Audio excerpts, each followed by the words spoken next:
Welcome back to TGR News. Hello, hello. This week, I've just about caught up with all the lost time from when I was fighting in the war in Gaza. I've gone through and reinforced all the provisions and connections my father and I have worked on for the past 20 years, getting everything ready to bring Jews home by boats when the time comes, as well as checking on all the boats that we have available to us to bring them home when the time comes as well. What we need now is captains to sail the boats, but that was much easier to find at the time, but it's not that difficult. We'll be able to find captains. Israelis are always standing in line to help other Israelis. It's a wonderful thing.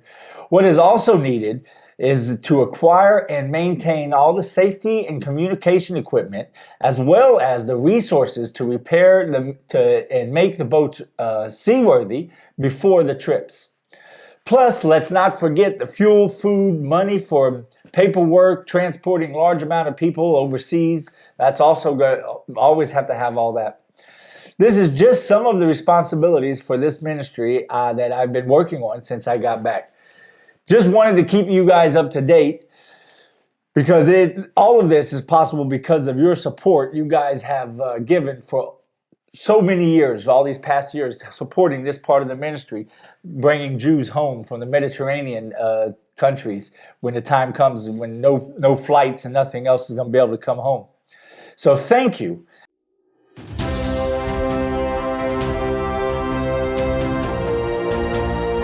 TGR News, broadcasting from the State of Israel.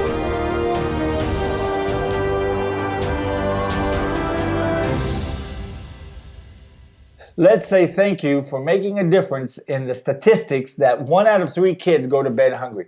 It is such a blessing to be able to be a part of this with you guys, being your soldiers here in the state of Israel, feeding the precious people here, the nation of Israel. It is really something special. The Lord has really opened it up into so much more than just feeding the hungry here in Israel. The Lord worked wonders in being able to witness and talk to people. And like I was witnessing in the military. And on a side note, everything seems to be, the Israelis seem to be opening up more and more spiritually. Something's happening here in the state of Israel. It's beautiful to watch. I think any believers and pastors and ministers here in the state of Israel will agree with me on that. It's amazing time to be here. Really amazing time. So if you haven't been a part of this ministry and you want to help the nation of Israel, all you have to do is go below all the videos and there's links to Patreon page and the Support Us page. Or you can just go to thegoldenreport.com and click on the Support Us page there and pick whichever way is best for you. While you're down there looking at the links, Ola has a link to the Telegram. Channel, and be a good thing to hook up with that. But be ready because it's all day, every day of the actual news that as it happens, you get it real time news. So you might get a ding at 2:00 a.m. in your time, right? But that's just when something happens here in Israel, you'll get the news if you click on that link and do the Telegram.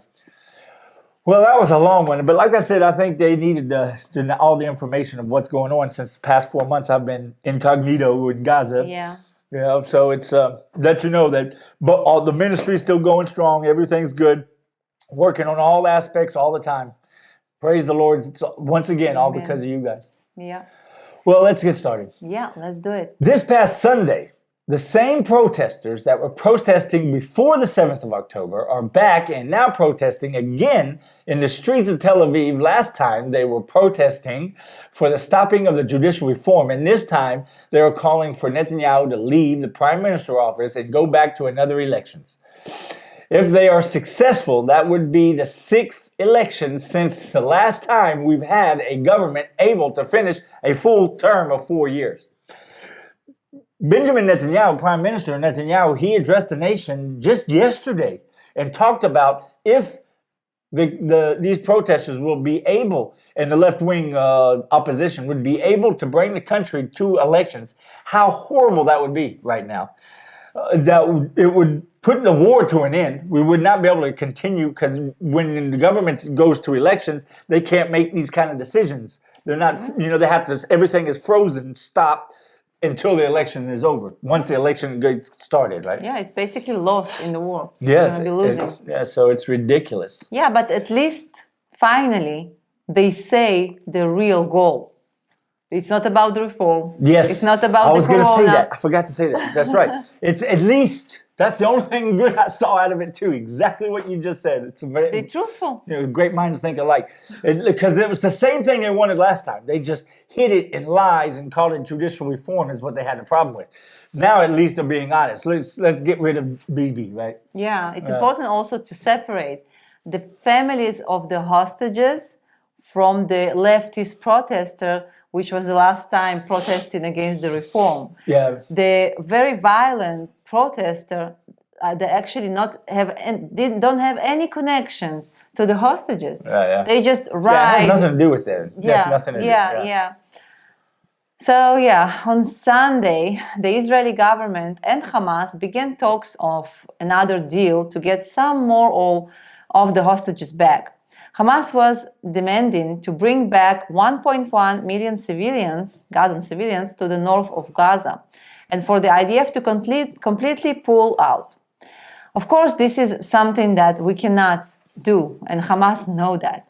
Israel began by asking Hamas to at least give us a list of hostages, their condition, and how many are alive, which is the main thing in any hostage deal, right? Right. What we're dealing about, how many, we know. They know how many we have in our prisons, in our side, but we don't know nothing.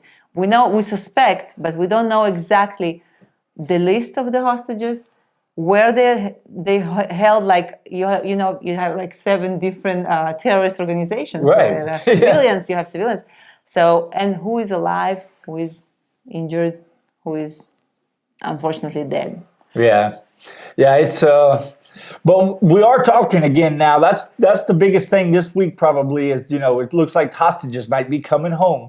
And I've said it before, but I really don't care about the ceasefire. A lot of people get wrapped up on the army stopping the fighting, right? Stopping shooting and everything for weeks and weeks. It doesn't bother me as long as we go right back to it when the deal's over, right?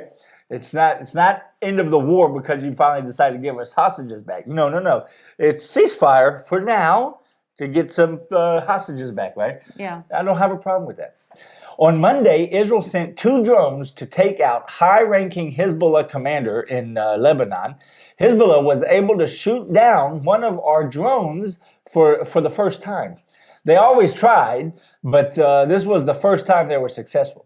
The IDF, in retaliation, took out anti-aircraft cells and another high-ranking officer over 100 kilometers north of the border, the furthest the IDF has done until now. Lebanon answered back, once again, this was a tick-for-tack kind of thing, 24 hours, by firing 60 rockets at the IDF bases in Israel and the north. No one was hurt, even though one of the rockets fell beside a bus with kids.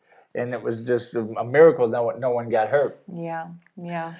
Well, this tick-for-tack is going for the last 4 months. 4 months. Some days it's more, some days it's less. Yes. But But you made a comment today about how it's not really tick for tack. We are doing a lot more damage to them. Yeah, as I see escalation, gradually we escalate in both sides. Right. But I see Israel escalating more. Yeah. First of all, we already killed them, I think, 212 terrorists, Hezbollah terrorists. Yes. Some of them very high ranked. Like this, people yeah. who've been trained for years and years. They cannot replace them so easily. Yeah. This is good news. And also, we did a lot of damage. A lot of damage. Yes. On the Israeli side, we have about 80,000 people displaced from the north. Yeah. But in their side, they also displaced maybe like 100,000 people. Wow. So from the villages. So, yeah, but it looks like we're doing a lot of more Damage. Yeah, because we're using bigger and bigger bombs. You can see when we take out their targets, you can see we're doing a lot of damage. Well, we should. Yeah. They are the ones who attack us in our sovereignty, Israeli sovereignty, just because they decided we shouldn't retaliate for the most horrible attack because of Hamas. Hamas did. Of course we should, yeah. Well, on Tuesday, when our commanding chief of the IDF was in the North to address the question of when the citizens of the North can come back, in his address to the citizens, he said that the IDF will have to give the civilians back their feeling of security. As he was in the North, Hezbollah attacked with another large rocket attack. This was their answer, I guess, to the commanding chief, talking about giving security feeling back to the civilians of the North. Yeah. So it's like we were saying, it's Yeah. But Israel's going to have to. We've been saying it for months now. We've been saying it for months before 7th of October that Israel has to get this war done with Hezbollah. Yeah, just a few days ago, I think it was the Washington Post, one of the American media reported that they know, some news leaked in, that Israel will start a full-blown war with Lebanon in the beginning of spring. Yes. If they won't stop, if they won't move to the, it's called Litani River, when they're supposed to, where they're supposed to be. It's, move their forces back, resolution. not so close up to us, our border. What the original agreement we had with them before, to go back to that. Since 2006, we had agreement. But you said it also earlier this week, you talked about it, how some of those leaks in those American, papers. Media, Some media, sometimes it's real. Many times. Yeah. Many times. But also sometimes Israel does it too. Exactly. Yeah, like we did in Gaza a couple years ago. Yeah. Beginning on Wednesday, Israel and Gaza have been making talks about another deal. It looks like we will be giving them a ceasefire for about 6 weeks while they will be giving us hostages during that time. At least one a day is supposed to be the deal during those 6 weeks. We are talking about something like 50 Israeli hostages coming home. We can only pray it happens. Amen. Like I said, it doesn't bother me a bit to give them a ceasefire to get our people back. Just get as many back as we possibly can, as we can. Yeah, I feel people in Israel really worried about the ceasefire just because they're not sure we will come back because of the American pressure. Every day it looks like the Americans will push more and push more, Biden's administration, not Americans, but Biden's administration. And lately, Benjamin Netanyahu, by the way, he said, and it was addressed to Biden mainly, that 82% of Americans actually support Israel. It's like, Biden. Yeah. On Thursday, a terrorist began shooting at a gas station, killing 2 Israelis. This was in the Benjamin area. The terrorist had an M16 and he was an officer in the Palestinian Authority Police. The owner of the restaurant at the gas station saw that the terrorist was looking at him, so he called him as if asking him to come over. When he came over and the Israeli had a clean shot, he just shot and killed the terrorist. This made 20 terrorist attacks in the month of February. Yeah, this, like we say every week when we talk about, we always put in usually the biggest terrorist attack in the news. We give it to you. Because once again, Ola's links, if you do the link for Ola's Telegram thing, you'll have all of the information. Yeah. But we just give you usually the worst one because it's always happening all the time. Yeah, and this terrorist attack, he just executed on a blank spot 2 Israelis inside the car. Yeah, it's a terrorist, always a horrible murder. way. Yeah. Well, you got anything else you want to add? No, I'm glad you're here. I'm glad you how you say doing this and ready to work, right? Yeah, roll up your sleeves, ready to work. Exactly. Well, like we said, getting everything back. Just wanted, I think at the beginning of this video, wanted to let you guys know that we're on top of everything and we're ready for whatever these times have to give us. And the ministry is going strong because of your guys' support. So thank you so much. God bless you all. And until next week, Shabbat Shalom. God bless.